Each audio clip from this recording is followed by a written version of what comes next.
كتاب أنزلناه إليك لتخرج الناس من الظلمات إلى النور.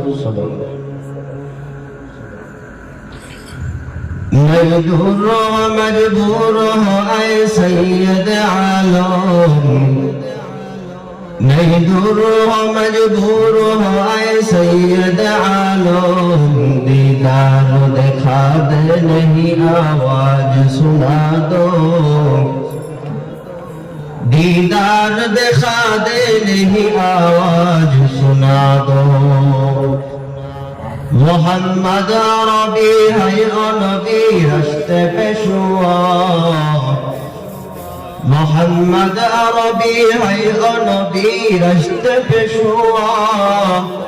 आलम हुआ उसकी पैदाइश से उजाला, आलम हुआ उसकी पैदाइश से उजाला. বন্ধুরা আমার কথাগুলো খুব ভালো করে বুঝবেন. আল্লাহ রাসূল বলেন আল কুরআন হুজ্জাতুল লাকা আলাইক.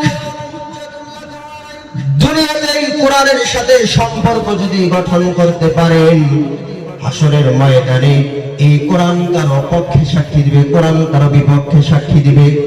দুনিয়াতে যদি কোরআন তেলাওয়াত করেন, কোরআন কারীমের সাথে যদি ভালোবাসা তৈরি করতে পারেন, আল্লাহ রাসূল জানা দেন ইযা বুজিয়াল মাইয়াতু ফিল কবরি জাআল কুরআন ইনদা রাসিহি.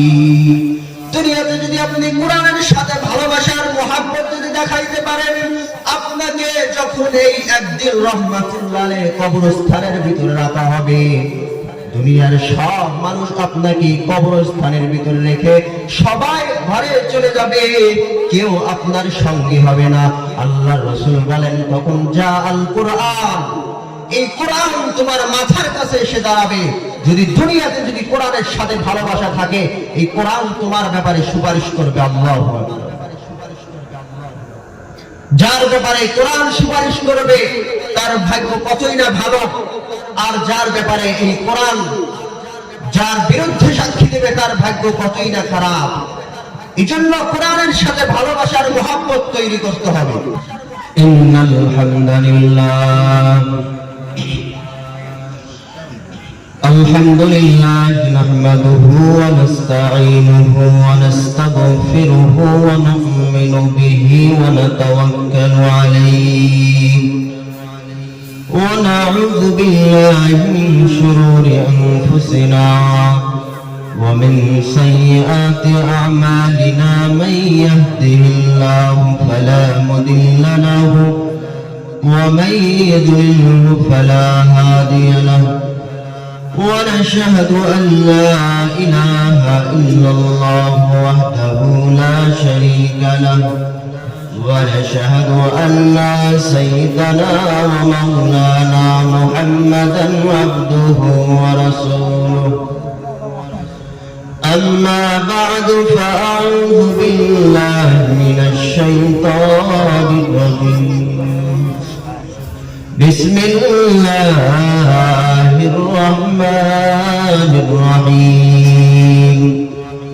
ألف لام را كتاب أنزلناه إليك لتخرج الناس من الظلمات إلى النور.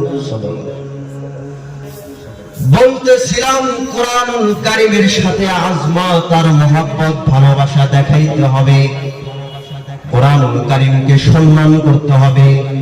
কেননা আল্লাহর পয়গম্বর জনাবে মুহাম্মদুর রাসূলুল্লাহ সাল্লাল্লাহু আলাইহি ওয়াসাল্লাম তিনি হাদিস শরীফের ভিতরে বর্ণনা করেন আল কুরআনু হুজ্জাতুল লাকা ওয়া আলাইক. দুনিয়াতে যদি তুমি কোরআনের সাথে সম্পর্ক রাখো, এই কোরআন কারো পক্ষে সাক্ষী দিবে, কোরআন কারো বিপক্ষে সাক্ষী দিবে. মুসলমান বন্ধুরা আমার কথাগুলো খুব ভালো করে বুঝবেন.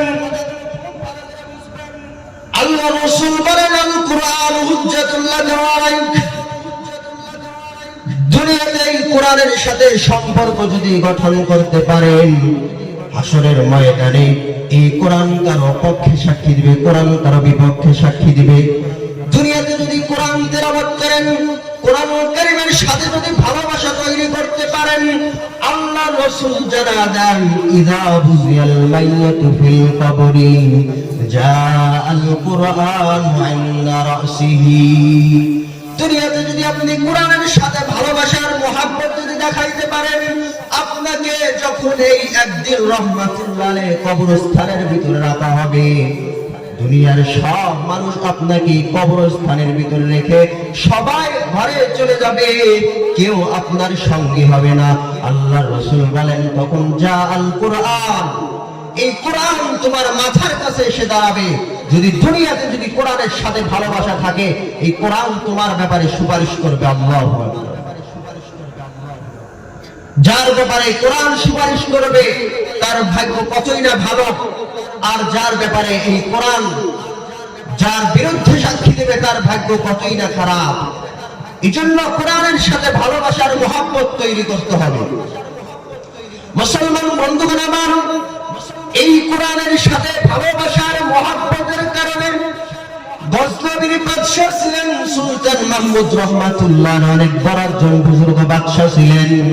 তিনি ইন্তেকালের পর তার তার কিছু ভক্তবিন্দু খাবের ভিতরে স্বপ্নে দেখতেছেন সুলতান মাহমুদ গজনবী রহমাতুল্লাহ আলাইহি তিনি আল্লাহর জান্নাতের ভিতরে বসবাস করতেছেন। সুবহানাল্লাহ।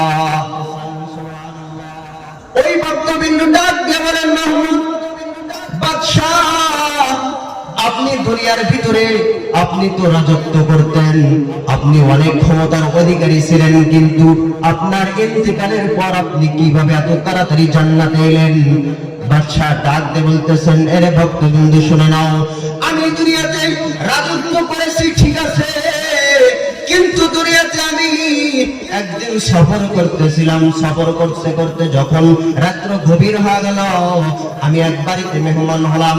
ওই বাড়ির তালা যখন আমাকে থাকতে দিল, যেই রুমের ভিতরে আমাকে থাকতে দিল, ওই ঘরের ভিতরে আমি যখন ঘুমাইতে গেলাম, ঘুমাইতে যাওয়ার সময় দেখি আমি যেখানে থাকবো ওই খাটের উপর বরাবর একটা আল্লাহর কোরআন রাখা আছে।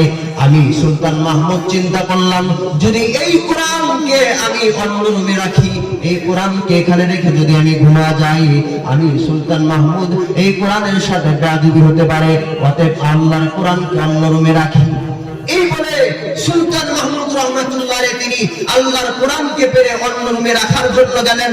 এমন সময় এক কদম দু কদম দেওয়ার আগেই সুলতান মাহমুদ বলতেছেন, আমার অন্তরের ভিতরে কম্পন সৃষ্টি হয়ে গেছে, আমি মাহমুদ ভারতে থাকার জন্য আল্লাহর কোরআনকে অন্য রুমে রাখবো, আর আমি মাহমুদ আরামে থাকবো, এটা আমার দ্বারা কখনোই সম্ভব না।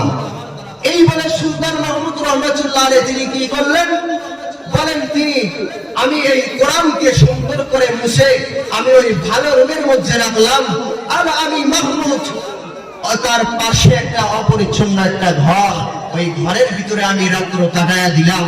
আমার যখন ইন্তেকাল হয়ে গেছে, আল্লাহ তাআলা বলেন, হে সুলতান মাহমুদ, তুই আজকে আমার কোরআনের সাথে আজমত আর মহব্বত দেখাইলি, এই ভালোবাসার কারণে আমি আল্লাহ তোকে মাফ করে তোর কবরটা জান্নাতের বাগান বানা দিলাম। সুবহানাল্লাহ। এজন্য কোরআনের সংস্রবে আসতে হবে, কোরআনের সংস্রবে আসতে হবে।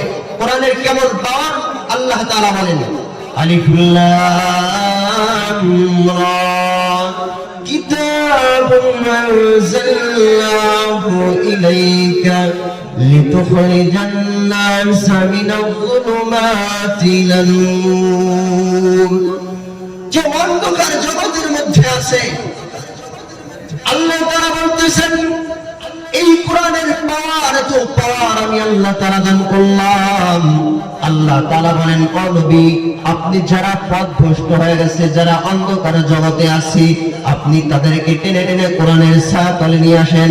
সমাজের ভিতরে সবচেয়ে বড় অপরাধী অপরাধ করতে করতে জীবনটা বরবাদ করে দিয়েছে, ও নবী, আপনি তাদেরকে যদি টেনে টেনে যদি কোরআনের ছায়াতলে আনতে পারেন, এই কোরআনের এমন পাওয়ার, এমন পাওয়ার। আল্লাহ তাআলা বলেন, লিতুখরিজান নাসা মিনাজ-যুলুমাতি ইলান-নূর। আল্লাহু আকবার। এই কোরআন থেকে এই অন্ধকার জগৎ থেকে এই কোরআন তাকে তার নিজস্ব পর এই কোরআন তাকে অন্ধকার জগৎ থেকে আলোর পথে নিয়ে আসে। কারণ সুবহানাল্লাহ। মুসলমান ইমানদার, দুনিয়াতে যেমন পরশ পাথর সবচেয়ে দামি পাথর, এই পরশ পাথরের সাথে যদি অকাজীয় লোহা যদি ঘর্ষণ লেগে যায়, তাহলে সায়েন্স বলতেছে এই অকাজীয় লোহা তা পরশ পাথরের ঘর্ষণের ক্ষেত্রে এক সময় এই লোহাটা স্বর্ণের চাইতে দামি হয়ে যায়। ঠিক আল্লাহ রাব্বুল আলামিন বলতেছেন, এই দুনিয়ার মানুষ তোমাদেরকে আমি আল্লাহ তাআলা এই পরশ পাথরের চাইতে অত্যন্ত দামি একটা পাথর আমি আল্লাহ পাক দান করলাম। যদি এই পাথরকে তোমরা ধরে রাখতে পারো তাহলে তোমাদের জীবন কামিয়াবি হয়ে যাবে। জোরে বলেন তার নাম কি? তার নাম আল কোরআন। এই কোরআনের সংস্রবে আসলে বললেই আল্লাহ তাআলা দাম বেড়ে দেবেন, বাড়িয়ে দিবেন। মুসলমান বন্ধুগণ আমার, যেমন ধরেন হযরত বেলাল রাদিয়াল্লাহু তাআলা, হযরত বেলাল রাদিয়াল্লাহু তাআলা সে ছিলেন কৃতদাস, তার 14 গোষ্ঠী ছিল কৃতদাস, তার চেহারা ভালো ছিল না, মানুষ তাকে পছন্দ করত না। কিন্তু আল্লাহর রাসূল সাল্লাল্লাহু আলাইহি ওয়াসাল্লাম তিনি বলেন, আমি যখন মেরাজে গেলাম তখন জান্নাত ভ্রমণ করলাম। আমি যখন মেরাজে গেলাম, মেরাজের যাওয়ার পর আমি যখন জান্নাত ভ্রমণ করলাম, জান্নাতের ভিতরে আমি দেখি হযরতে বেলাল রাদিয়াল্লাহু তাআলা আনহু পায়ের হাঁটার আওয়াজ। আল্লাহু আকবার। আল্লাহ রাসূল জিজ্ঞাসা করলেন, জিবরাইল, এটা মনে হয় আমার সাহাবী বেলালের হাঁটার আওয়াজ। আল্লাহ জিবরাইল ডাকতে বলেন, ইয়া রাসূলুল্লাহ, নবী গো, আপনি ঠিক বলেছেন, এটা আপনার সাহাবী হযরতে বেলাল রাদিয়াল্লাহু তাআলা হাঁটার আওয়াজ। আল্লাহু আকবার। এটা কিসের কারণে? এটা কোরআনের সংস্রবে আসার কারণে। আল্লাহ তাআলা হযরতে বেলাল রাদিয়াল্লাহু তাআলার দাম এই পরিমাণ বাড়া দিলেন যে জান্নাতের ভিতরে আল্লাহর রাসূল হযরতে বেলাল রাদিয়াল্লাহু তাআলা হাঁটার আওয়াজ তিনি শুনতে পাইলেন। সুবহানাল্লাহ। মুসলমান বন্ধুরা আমার, একজন অন্ধ মানুষ যদি এই কোরআনের ছায়াতলে আসতে পারেন, আল্লাহ তাআলা বলেন, লিতুখরিজান নাসা মিনাজ যুলুমাতি ইলান নূর, সে অন্ধকার জগৎ থেকে সে আলোর পথে ফিরে আসবে। মুসলমান বন্ধুরা আমার, আল্লাহ রাসূলের একজন সাহাবী হযরতে আব্দুল্লাহ ইবনে মাকতুম রাদিয়াল্লাহু তাআলা আনহু, অন্ধ সাহাবী, চোখে দেখে না, একটা মাসআলা শেখার জন্য তিনি একটা মাসআলা নিয়ে আল্লাহর রাসূলের দরবারে প্রবেশ করলেন। আল্লাহর রাসূলের দরবারে প্রবেশ করার পর আল্লাহর রাসূলকে জিজ্ঞাসা করেন, ইয়া রাসূলুল্লাহ, এই মাসআলায় প্রশ্নের জবাবটা আমাকে দেন। যখন প্রবেশ করলেন ওই সময় আল্লাহর রাসূল সাল্লাল্লাহু আলাইহি ওয়াসাল্লাম মক্কার বড় বড় লিডারদের নিয়ে পরামর্শ করতেছিলেন। ওই মক্কার বড় বড় লিডাররা দেখলেন আব্দুল্লাহ ইবনে মাকতুম যখন প্রবেশ করলো, ডাক দিয়ে বলে, মুহাম্মদ, আমরা এই জন্য তোমার দরবারে আসতে চাই না। বলে, ভাই কেন আসতে চান না? বলে, এই দেখো আব্দুল্লাহ ইবনে মাকতুম নিম্ন পর্যায়ে গেল, যার কোনো পরিচয় নাই, সে আমাদের গুরুত্বপূর্ণ মিটিং এর ভিতরে প্রবেশ করে, আপনি তাকে তাড়া দেন। যদি না তাড়া দেন তাহলে আপনার সাথে আমরা কথা বলবো না। এবার আল্লাহর রাসূল সাল্লাল্লাহু আলাইহি ওয়াসাল্লাম চিন্তা করলেন, যদি আমি এই কাফের মুশরিকদেরকে যদি কিছু কথা বলি তাহলে হয়তো তারা ঈমান আনবে। এভাবে আল্লাহর রাসূল সাল্লাল্লাহু আলাইহি ওয়াসাল্লাম আব্দুল্লাহ ইবনে মাকতুমকে যখন তার থেকে মুখ ফিরিয়ে নিলেন, সাথে সাথে আল্লাহ তাআলা সূরা আবাসার কয়েকটি আয়াত নাযিল করে দিলেন। আবাসা ওয়া তাওয়াল্লা আন জাআহুল আ'মা। আল্লাহু আকবার। আল্লাহ তাআলা বলেন, নবী শুনে রাখেন, আপনি আব্দুল্লাহ ইবনে মাকতুমকে তাড়া দিলেন, আপনি শুনে রাখেন, আব্দুল্লাহ ইবনে মাকতুম কালেমা পড়ার কারণে আব্দুল্লাহ ইবনে মাকতুম রাদিয়াল্লাহু তাআলা আনহু দাম আমি আল্লাহর কাছে এমন বেশি যেমন কাফের মুশরিকদের দাম চারানার দামও আমি আল্লাহর কাছে নাই। আল্লাহু আকবার। অতএব আপনি এই মুহূর্তে আব্দুল্লাহ ইবনে মাকতুমকে নিয়ে আসেন, সে কি বলে সেটা শোনেন, আর কাফের মুশরিকদেরকে আপনি ঘাড়ে ধরে বের করে দেন। আল্লাহু আকবার। মুসলমান বন্ধুগণ আমার, এই কোরআনের সাথে ভালোবাসা মহব্বত দেখাইতে হবে। দাম অনেক আল্লাহ তাআলা বাড়া দিবেন। যেমন একটা উদাহরণ আমি আপনাদেরকে পেশ করব। যেমন ধরেন আমরা এই কোরআন যার উপর রেখে আমরা তেলাওয়াত করি তার নাম কি? এই রেহালের দাম কত? সর্বোচ্চ 50 থেকে নিয়ে 60 টাকা। দেখেন এই কোরআনের সংস্রবে আসার কারণে, রেহালের সাথে কোরআন লাগানোর কারণে আল্লাহ তাআলা এই রেহালের দাম কি পরিমাণ বাড়া দিলেন। মানুষ যেভাবে কোরআনকে সম্মান করে সেইভাবে রেহালকেও সম্মান করে। কথা বলেন ঠিক কিনা? আমরা দামি দামি জামা পরিধান করি, কিন্তু লক্ষ্য করেন এই দামি দামি জামা যদি জমিনের ভিতরে পড়ে যায়, কেউ কি উঠা চুমু খাইছেনি? কেউ কিন্তু চুমু খায় না। কিন্তু লক্ষ্য করে দেখেন 10 থেকে 20 টাকা গজের একটা কাপড় নিয়ে আল্লাহর কোরআনের জুজদান বানানো হলো, কোরআনের সংস্রবে আসলো, দাম বেড়ে গেল। আল্লাহ তাআলা দেখেন কি পরিমাণ দাম বাড়া গেল। মানুষ দামি জামাকে কিন্তু চুমু খায় না, কিন্তু এই জুজদানকে এই পরিমাণ মহব্বত করে মানুষ। এই কোরআনকে যেইভাবে ভালোবাসে মহব্বত করে, জুজদান যখন পড়ে যায় কোরআন, তখন ওই জুজদানকে মানুষ হেফাজত করেন। আল্লাহু আকবার। মুসলমান, এরপরে লক্ষ্য করেন এই যে 12টি মাস, এই 12টি মাসের ভিতরে সবচাইতে দামি কোন মাস? রমাজানুল মুবারক মাস। এই রমাজানুল মুবারক মাসের দাম কেমন? কি জন্য দাম? আল্লাহ তাআলা বলেন শাহরু রমাদানাল্লাযী উনজিলা ফীহিল কুরআন। এই রমাজানুল মুবারক মাসে এই কোরআনকে নাযিল করা হয়েছে। এই রমাজানুল মুবারকের দাম কেমন?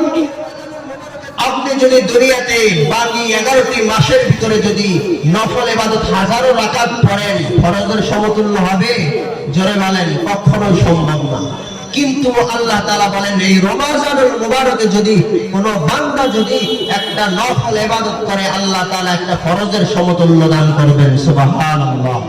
আর একটা ফরজ ইবাদত করলে 70টি ফরজ ইবাদত করার সওয়াব আল্লাহ তাআলা তার আমলনামায় লিখে দেন। সুবহানাল্লাহ।